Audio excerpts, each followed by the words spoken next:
आज हम लोग करेंगे क्वेश्चन नंबर 19, जिसमें कहा गया कि two masses m1 and m2 are connected by light rod and the system is slipping down a rough incline of an angle theta with the horizontal. The friction coefficient at both the contact is mu. Find the acceleration of the system and the force by the rod one of the blocks. देखिए, ये question में हमको बोला गया है कि दो bodies हैं जिनके मास m1 और दूसरे का मास m2 है और दोनों किसी रॉड से बंधे हुए हैं।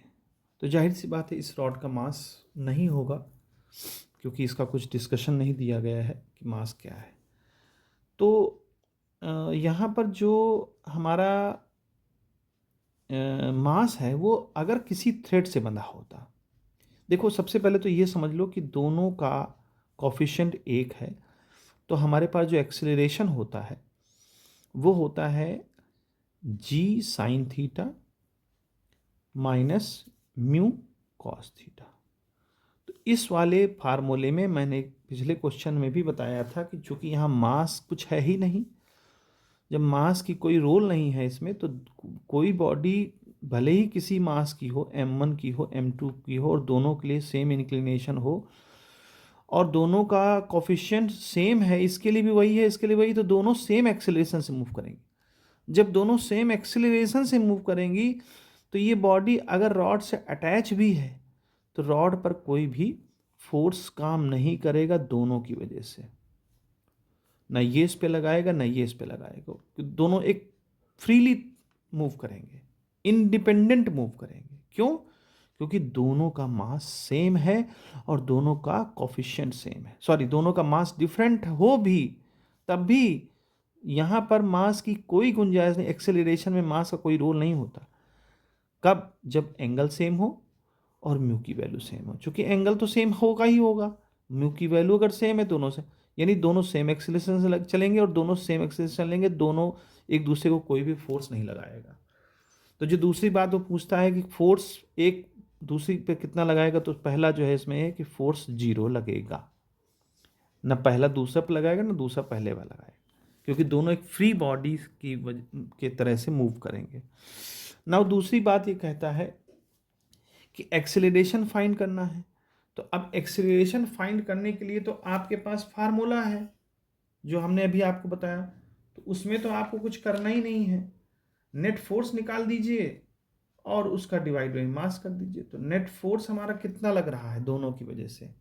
भाई दोनों का जब मास सेम है तो दोनों का मास सेम है, दोनों कैंसिल आउट हो जाएंगे और डिवाइड बाई मास वो पूरा टोटल कैंसिल आउट हो जाएगा। तो यहाँ हमारा यही फार्मूला लगेगा। चाहे तो आप लगा के अलग से देख लें। भाई इसका इसका इसका फोर्स नेट काम कर रहा होगा m1 जी साइन थीटा और इसका कर रहा होगा m2 जी साइन थीटा।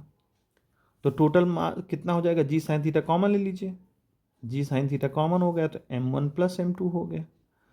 अब दोनों पे फ्रिक्शन अलग अलग भी देख लें, अगर हम मान लो एक थोड़ी देर के लिए, तो इसका फ्रिक्शन हो जाएगा म्यू1, अच्छा म्यू दोनों का कॉमन है, म्यू m1 जी कॉस थीटा, वहाँ भी दोनों का mu G cos theta same ही है तो वहाँ कॉमन ले लें हम दोनों के फ्रिक्शन में, म्यू जी कॉस थीटा। तो क्या आ जाएगा? m1 प्लस m2, दोनों का मास ऐड कर दिया हमने, ये कॉमन ले लिया। भाई फ्रिक्शन, ये दोनों फ्रिक्शन ही तो हैं, क्योंकि फ्रिक्शन इस डायरेक्शन में काम कर रहा होगा और नेट फोर्स हमारा इस डायरेक्शन में काम कर रहा है, इस दोनों का ग्रेविटी का। तो नेट फोर्स कितना काम कर रहा है? तो नेट फोर्स वही जी साइन थीटा m1 m2 और minus mu G cos theta m1 m2, यानी दोनों में m1 m2 है, और divide by total mass m1 m2। चूंकि आप सॉरी एक्सेलरेशन निकाल रहे हैं ना, हाँ, तो नेट फोर्स यही और divide by net mass total. तो ये दोनों देखिए कॉमन हो जाएंगे, कैंसिल आउट हो जाएंगे।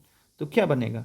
जी sine theta minus mu G cos theta. तो वही आ गया ऊपर वाला हमारा फार्मूला।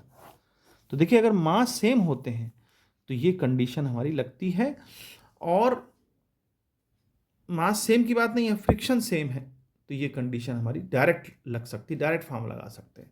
लेकिन यहाँ हमने निकाल के दिखा दिया कि इस तरह से कर सकते हैं, तो ये इसका आंसर होगा।